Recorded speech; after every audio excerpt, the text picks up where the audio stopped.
Dave au plus mal, il dévoile ce terrible trouble dont il souffre depuis sa chute. Le chanteur a fait une grave chute il y a plusieurs semaines. Par chance, il s'en est sorti, mais il a quand même des séquelles très gênantes dans son quotidien.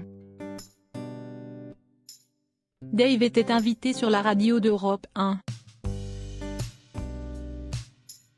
C'était l'occasion pour le chanteur vedette des années 70 de donner de ses nouvelles depuis son grave accident dans sa maison. Dave n'est plus le même homme depuis sa chute qui aurait pu lui coûter la vie.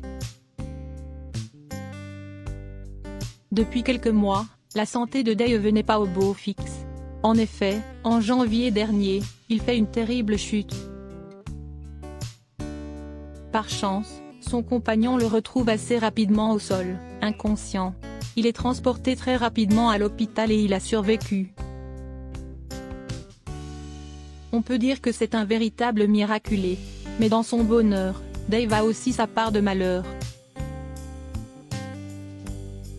En effet, le chanteur de Vanilla garde quand même des séquelles très gênantes depuis cet incident. Au moment de la chute, les fans, ses proches et surtout son compagnon ont été très inquiets pour Dave. Quand tu tombes comme ça, et que tu te réveilles 2 semaines après et que tu ne te souviens de rien, ce n'est pas drôle. Explique Dave, invité sur le plateau de C'est à vous le 20 avril dernier. Des troubles de la mémoire importants. Depuis, Dave essaye de faire preuve de patience et d'accepter le temps dont son CRPS a besoin pour s'en remettre. Par chance, le chanteur n'est pas seul et peut compter sur le soutien de son compagnon de toujours. Ce mercredi 25 mai, le compagnon de Patrick Loiseau a bien voulu donner des nouvelles aux journalistes sur les ondes d'Europe 1.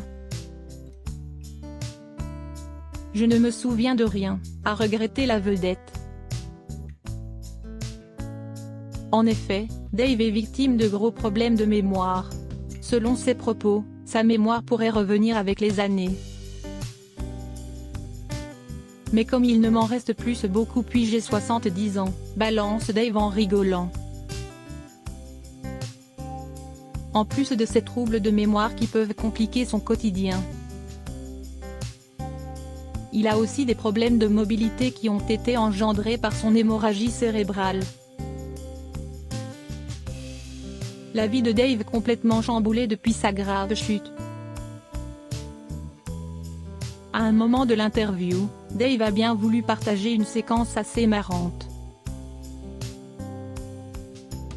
Une fois j'ai engueulé le garçon qui s'occupe de mes concerts. Je lui ai dit, tu aurais pu venir. NDLR, à l'hôpital.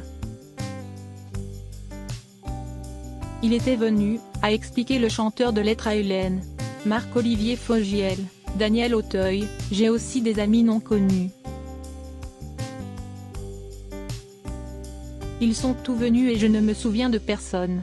C'est terrible. Un exemple qui n'est pas isolé. En effet, ces pertes de mémoire font partie de sa routine et il doit vivre avec ces failles maintenant. Voici toutes ces séquelles. Alors, dans sa vie de tous les jours, Dave essaye de faire travailler sa mémoire et de gérer ses problèmes. Mais, ce n'est pas toujours facile pour Dave, c'est certain. Cette nuit, j'ai cherché vers 4 heures le prénom de Ruquier. Je n'ai pas trouvé. C'est dingue, raconte Dave. Des oublis qui l'énervent profondément. Et ce n'est pas fini. En plus de sa mémoire défaillante, de ses problèmes de mobilité, il doit aussi accepter sa perte de l'odorat et du goût. Et cela n'a rien à voir avec la Covid-19. Par ailleurs, il lui est aussi interdit de prendre le volant à cause de l'épilepsie que je ne pense avoir non plus.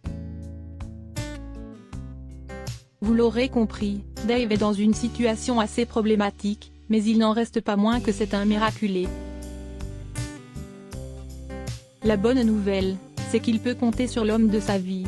Leur histoire d'amour est incroyable. Les deux hommes se rencontrent en 1971. Depuis, ils se sont mariés en toute discrétion et ne se sont jamais plus quittés. Le couple a célébré ses 50 ans de bonheur l'année dernière.